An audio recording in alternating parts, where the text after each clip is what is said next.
Jensen gets honest about Iowa earning blue blood status post Caitlin Clark era. Caitlin Clark brought the Iowa Hawkeyes to another level of global attention and acclaim within the women's basketball world during her 4 seasons there.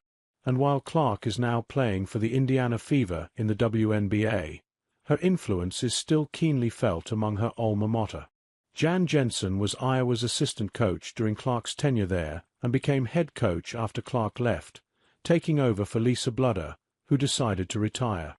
On February 19, Jensen spoke with Blake Hornstein for Hawkeye headquarters and addressed whether she believed her program can now be considered blue blood after the Clark era has ended.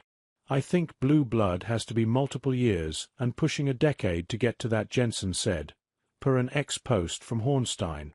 "And I think that's a long way off.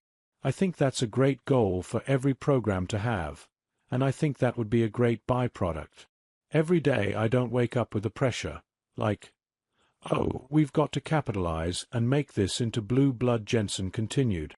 "But I think the makings of what's happening at Iowa is certainly giving us a great opportunity. We're attracting great interest. We're attracting a lot of great recruits. So I think we're on the right path."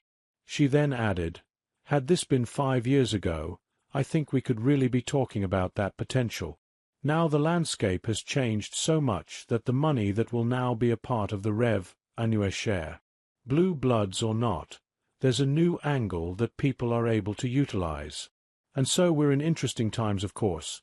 Jensen is alluding to the NCAA's NIL, name, image, likeness, rule change where student-athletes can profit off of their own success.